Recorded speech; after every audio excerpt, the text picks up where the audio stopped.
তথ্য প্রযুক্তির এই যুগে স্মার্টফোন হয়ে উঠেছে জীবনের অবিচ্ছেদ্য অংশ। কারো সঙ্গে প্রয়োজনীয় যোগাযোগ কিংবা অবসরে সময় কাটাতে মোবাইল ফোনের জুড়ি নেই, কিন্তু অতিরিক্ত মোবাইল ফোন স্ক্রলিং এর নেশা কেড়ে নিচ্ছে মানুষের সময় ও কর্মক্ষমতা।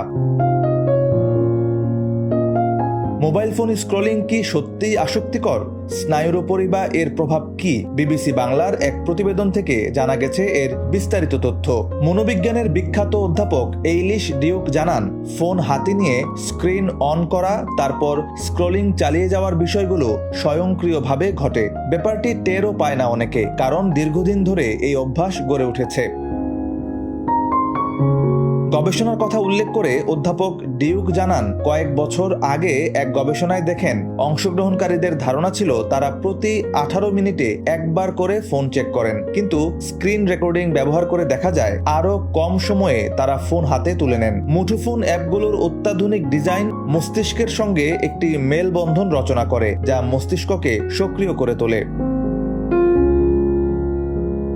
স্নায়ুতন্ত্রের নির্দিষ্ট কিছু অংশ কাজ করে আনন্দের অনুভূতি নিয়ে। মস্তিষ্ক একবার সুখের অনুভূতি পেলে তা বারবার পেতে চায়। এটি মস্তিষ্কের রিওয়ার্ড সিস্টেম নামে পরিচিত। সামাজিক যোগাযোগ মাধ্যমে সবসময়ই কিছু না কিছু সুখের উপাদান থাকেই।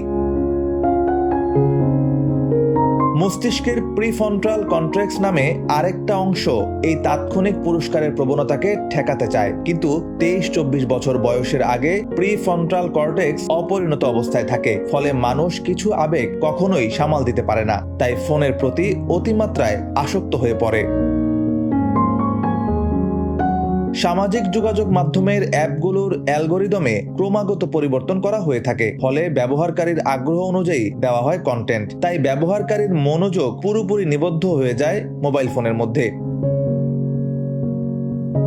তবে স্ক্রলিং এর অতিরিক্ত আকর্ষণ এড়ানোর উপায়ও রয়েছে। প্রথমত, নির্দিষ্ট সময় স্ক্রিন থেকে দূরে থাকা, ফোন ছাড়া হাঁটতে বের হওয়া, জিমে যাওয়া এক্ষেত্রে ব্যাপক উপকারী।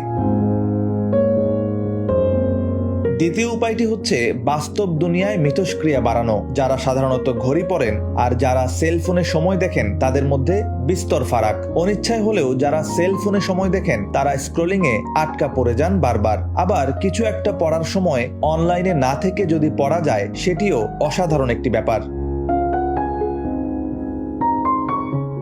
সর্বশেষ হচ্ছে গতিপথ পরিবর্তন করা। ফোন হাতে নেওয়ার তাড়না অনেকটাই ক্ষুধার মতো। মস্তিষ্ক জানান দিচ্ছে অনেকক্ষণ হলো ডোপামিন নিঃসরণ হয়নি, চলো এবার ফোনটা হাতে নেই। আপনি চাইলেই সেই তাড়না নিয়ন্ত্রণ করতে পারেন। নিজেকে বলতে পারেন, বুঝতে পারছি ফোনটা দেখতে খুব ইচ্ছে করছে, কিন্তু না দেখলেও তো পারি।